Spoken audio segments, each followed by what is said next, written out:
जी अस्सलाम वालेकुम dear student you are listening to Salar Ahmad and if you like my work you can help me to continue teaching by sharing this video with your friend by clicking the like button and by leaving a comment. So let's move to our topic. तो आज का जो हमारा lecture है वो data structure और algorithm का lecture 3 है। आज हम सीखने वाले हैं एरेज। सिंपल मैं आपको एक कॉन्सेप्ट दे देता हूँ। एरेज एक कंटेनर है।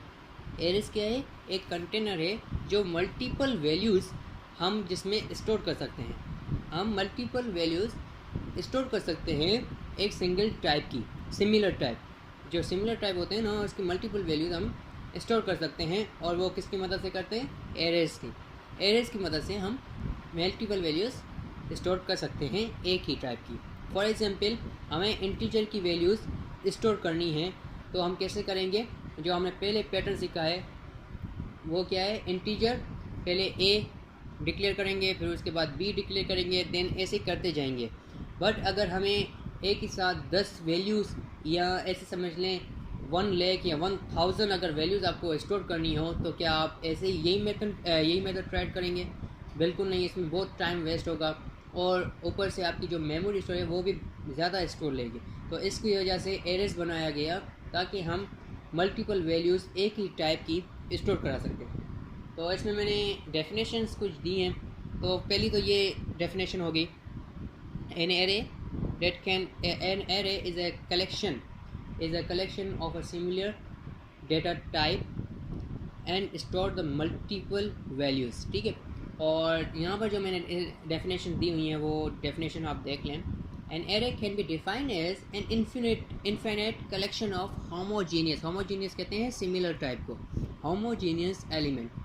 तो एरे की मदद से हम infinite collection of elements store करा सकते हैं। ठीक है। Arrays are always store in consecutive कहते हैं स्पेसिफिक कॉन्सिक्यूटिव मेमोरी लोकेशन। ठीक है। एरे जो स्टोर होता है वो एक स्पेसिफिक मेमोरी लोकेशन पे स्टोर होता है।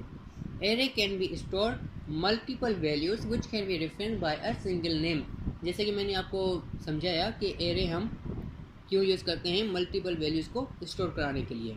और उसका रेफरेंस क्या होता है? एक सिंगल नेम उसकी टाइप दे दें और इसमें हम मल्टीपल वैल्यूज़ स्टोर कर सकते हैं। एरेज की 2 टाइप होती हैं, एक होता है सिंगल डायमेंशनल एरे और एक होता है मल्टी डायमेंशनल एरे। सो सिंगल डायमेंशनल एरे को हम 1 डायमेंशनल एरे भी कहते हैं। सिंगल डायमेंशनल एरे को हम 1 डायमेंशनल एरे भी कहते हैं। It is use only 1 subscript to define the elements of arrays. इसमें हम एक ही सबस्क्रिप्ट यूज़ करते हैं और जिसमें हम एलिमेंट्स इसमें स्टोर करते हैं और इसकी टाइप आ जाएगी then single name and single एक ही सबस्क्रिप्ट। अगर डबल सबस्क्रिप्ट होंगे तो वो मल्टी डायमेंशनल में चला जाएगा। ऐसे ही ये आपका डिक्लेरेशन देख लें। डिक्लेरेशन मैंने दिया हुआ है डेटा टाइप शो करता है वेरिएबल की टाइप को, और उसके बाद है वार नेम आप लिखेंगे।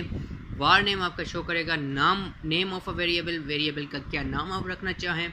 और एक्सप्रेशन जो है ये आपको एलिमेंट शो करेगा, साइज ऑफ एन एरे, कितनी आप साइज़ रखना चाहते हैं। ठीक है। ये डिक्लेरेशन हो गई। अगर आप इनिशियलाइज कर देंगे तो इसको एग्जाम्पल में अगर लें तो एग्जाम्पल इसकी ये होगी, टाइप आ गई इंटीजर और नाम आ गया नम। हमने इसकी साइज़ रख ली 10 सबस्क्रिप्ट के अंदर। ठीक है। तो ये सिंपल इसका इनिशियलाइजेशन हो गई इंटीजर टाइप की वैल्यू की। और अगर केयर का करना हो करेक्टर, तो करेक्टर का बिल्कुल यही सेम मेथड है। पहले टाइप आएगी, उसके बाद नाम आप दे सकते हैं और साइज़ दे सकते हैं। ठीक है। सेमीकोलन आखिर में देना लाजमी है, ये याद रखिएगा। उसके बाद आते हैं इनिशियलाइजेशन। ये हो गया डिक्लेरेशन। अब आते हैं इनिशियलाइजेशन 1 डायमेंशनल एरे। इनिशियलाइजेशन की ये एक्सप्रेशन तो आपको याद रखना है, सिंटेक्स। ठीक है। सिंटेक्स आप ये याद रखते हैं, data type, var name, then उसके बाद सबस्क्रिप्ट में expression, size and equal to values. Equal to देकर आपको कर्ली ब्रैकेट में वैल्यूज़ आपने डिफ़ाइन करनी है। वैल्यू डिफ़ाइन करेंगे तो वो वैल्यू जो हैं वो स्टोर हो जाएंगी। ठीक है। फॉर एग्जांपल, तो इनिशियलाइजेशन में हम एग्जांपल देखते हैं। एग्जांपल में वही सिंटेक्स का मेथड हम यूज़ करेंगे। पहले टाइप आएगी तो हमने इंटीजर का पहले टाइप दे दी इंटीजर, और उसके बाद क्या है वार नेम, नाम दे देंगे। आप नाम कुछ भी दे सकते हैं, मैंने यहाँ पर नम लिया है। उसके बाद सब्सक्रिप्ट में size of an array, size आप कितनी रखना चाहें, मैंने 10 रखी है, आप जितनी रखना चाहें आपकी रिक्वायर्ड नीड के ऊपर डिपेंडेंट है, ठीक है। उसके बाद इक्वल टू की साइन, देन कर्ली ब्रैकेट में आप वैल्यू डिफाइन करें जो वैल्यू आप देना चाहें। वैल्यू ज़्यादा ना होनी चाहिए साइज़ के। अगर आपको वैल्यूज़ अनलिमिटेड है, कुछ पता नहीं है कि वैल्यूज़ क्या है, फॉर एग्जांपल हम यूज़र से अगर लेनी है वैल्यूज़ तो आप इसको एम्प्टी भी छोड़ सकते हैं, बट ये एक प्रोग्रामर का नहीं है रूल के एम्प्टी छोड़ना, तो इस वजह से साइज़ ऑफ दे सकते हैं। फॉर एग्जांपल हमें अगर प्रोग्राम बनाना हो ना कि यूज़र से वैल्यूज़ लेनी है, तो मेरा जो अपना है तो मैं क्या करता हूँ, साइज़ 100 ले लेता हूँ, 100 साइज ले लेता हूँ। कभी मैंने ऐसा ही प्रोग्राम बनाया है बहुत से कि जिसमें हमें वैल्यूज़ साइज़ इनिशलाइज ही नहीं करता, वो सिंपल उसमें दे देता हूँ स्कैन एफ में, तो वैल्यूज़ इसमें स्टोर कर देता है, सिंपल, ठीक है। तो ये इसका इंटीजर नम 10 साइज़ आ गई। देन उसके अंदर मैंने वैल्यूज़ जो इनिशलाइज़ की हैं वो वैल्यू 0 से लेकर 9 तक हैं। तो ये 0 का 1 2 3 4 ये पूरी वैल्यूज़ आप चेक करेंगे ना, तो ये टोटल वैल्यूज़ आपके आ जाएंगी 10 के इक्वल। उसके बाद है केयर का, ये हमने इंटीजर की वैल्यूज़ स्टोर करनी थी, तो केयर की कैसे करेंगे, केयर की टाइप लिखेंगे केयर, देन उसके बाद कोई भी आप नाम दे सकते हैं, मैंने यहाँ पर ए दिया है, उसका size of an array, then equal to में कर्ली ब्रैकेट में वही मेथड यूज़ होगा, एंड उसके अंदर केयर का सिंटैक्स रखेंगे केयर के मुताबिक। फॉर एग्जांपल मैंने ए डिफाइन किया है बी सी डी ई, ठीक है, एंड सेमी कॉलन लास्ट में देना है। उसके बाद आ जाते हैं, ये था one dimensional array, single dimensional array भी इसको कहते हैं। देन आगे आते हैं multi dimensional and 2 dimensional array में। मल्टी डायमेंशनल एरे क्या होता है, जिसमें हम एक से ज़्यादा सब्सक्रिप्ट को यूज़ करें, वो मल्टी डायमेंशनल एरे में आ जाता है, जैसे कि आपके सामने ये एग्जांपल दिख रही होगी। उसके बाद आता है 2 dimensional array. 2 dimensional array 2 subscript होती हैं, एक रो और एक कॉलन को डिफाइन करती है। एक सब्सक्रिप्ट रो वैल्यू को डिफाइन करती है, दूसरी सब्सक्रिप्ट कॉलम वैल्यू को डिफाइन करती है। It mainly use for matrix representation. हम ये यूज़ करते हैं मैट्रिक्स, अगर हमें कोई प्रोग्राम मैट्रिक्स का दिया हुआ हो तो हम 2 डायमेंशनल एरे को यूज़ करते हैं।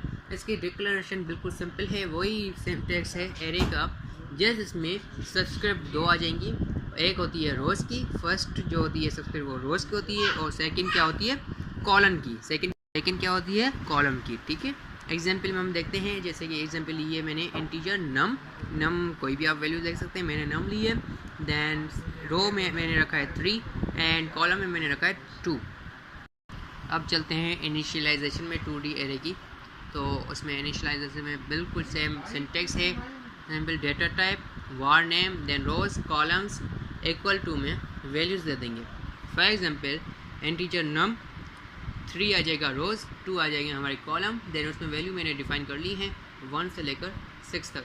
इसका दूसरा मेथड मैंने आपको जैसे कहा था, अगर आपको साइज़ का नहीं है अंदाज़ा, साइज़ आप नहीं पहले से डिक्लेयर करना चाहते तो इसको एम्प्टी छोड़ दें और वैल्यूज़ आप डिफाइन कर लें, तो ये खुद ही साइज़ यहाँ पर इनिशलाइज कर लेगा प्रोग्राम, ठीक है, आपका कंपाइलर। देन इसका जो मैट्रिक्स होगा ना, वो अगर डिस्प्ले करेंगे तो ये इस पैटर्न में आएगा 1 2 3 4 5 6 3/2 के पैटर्न में, ठीक है।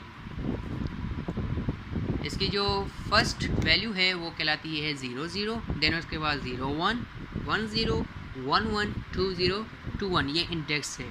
अगर हमें एक्सेस करना हो, वैल्यू चेंज करनी है, तो इसके थ्रू सिंपल हम इंडेक्स के थ्रू चेंज कर सकते हैं।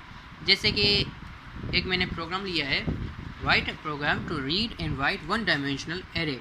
एक प्रोग्राम बनाओ जो यूज़र से डेटा ले, उसको सेव करे, देन उसको डिस्प्ले कराए। तो क्या किया है मैंने, पहले हेडर्स फाइल लगा लिए हैं, /include stdio.h, then /include conio.h। उम्मीद है ये आपको पता होंगे कि ये क्या है। ये अगर नहीं पता तो मैं आपको बता देता हूँ। हेडर फाइल, ये हेडर फाइल कहलाती हैं। ये क्या होता है, stdio जो होती है ना हेडर फाइल, ये आपको डिफाइन करती है, इनपुट और आउटपुट के लिए ये यूज़ होती है, और conio.h कंसोल के लिए यूज़ होती है, हमारे प्रोग्राम का आउटपुट को डिस्प्ले कराने के लिए। ओके, देन उसके बाद मेन फंक्शन में आ जाते हैं। मेन फंक्शन का मैंने कोई टाइप नहीं लिखी, वॉइड मैन, देन उसके अंदर प्रोग्राम लिखना है। सिंपल प्रोग्राम में पहले क्या है, इंटीजर A10 मैंने साइज़ इनिशलाइज कर ली है, और कॉमा में आई दे दिया, कॉमा में मैंने आई एक इंटीजर ले लिया। देन क्लियर स्क्रीन, स्क्रीन को क्लियर करने के लिए एक मैसेज मैंने डिस्प्ले कराया है, enter the array elements, array के एलिमेंट एंटर करें। इसकी मैंने साइज़ रखी है 9 तक। ये हमारा प्रोग्राम जो है 9 तक जाएगा, 0 से लेकर 9 तक। तो ये कितने हो जाएंगे, 10 वैल्यूज़ इंसर्ट कर सकेगा यूज़र। फॉर लूप की मैंने इम्प्लीमेंट ली है, फॉर लूप यूज़ किया है। आई जाएगा, आई को इनिशियलाइज कराया है 0 से, आई जाएगा 9 तक और आई इंक्रीमेंट होता जाएगा। स्कैनफ %d यूज़र से डेटा लेंगे, वो स्टोर कराएंगे AI में, मीन्स डेट एरे में स्टोर होगा। देन ये प्रोग्राम वापस से ऊपर जाएगा तो आई की वैल्यू 0 थी, अब हो गई 1। देन यहाँ पर यूज़र से फिर ये यूज़र से लेगा डेटा, वो वापस से सेव करेगा। देन ये वापस से प्रोग्राम इंक्रीमेंट होगा, देन आई की वैल्यू हो जाएगी 2।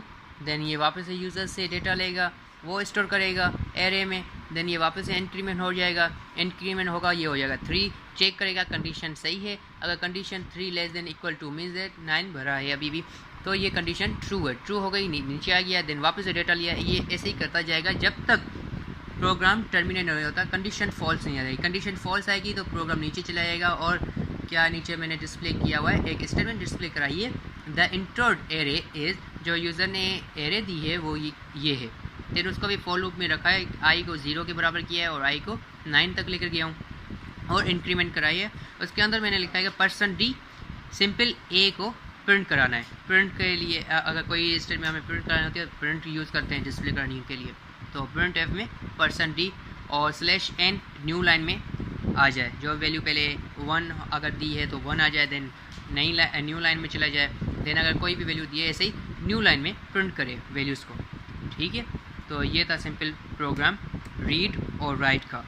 आगे के लेक्चर में हम कुछ और प्रोग्राम्स करेंगे एरे के हवाले से, ताकि आपका जो एरे का कॉन्सेप्ट है वो आपका क्लियर हो, क्योंकि डेटा स्ट्रक्चर और एल्गोरिथम जो है वो पूरा का पूरा सब्जेक्ट जो है वो डिपेंडेंट है एरे पर। तो आगे थोड़ा एडवांस लेवल में भी जाएंगे, पहले बेसिक में आपको कवर करा दूँ एरेज़ में कॉन्सेप्ट हम क्लियर करेंगे। Then stack, queues, link list, ये सारा जो एडवांस लेवल का है, देन ये इसके बाद आएंगे प्रोग्राम्स के बाद। ओके, तो तब तक के लिए खुदा हाफिज़।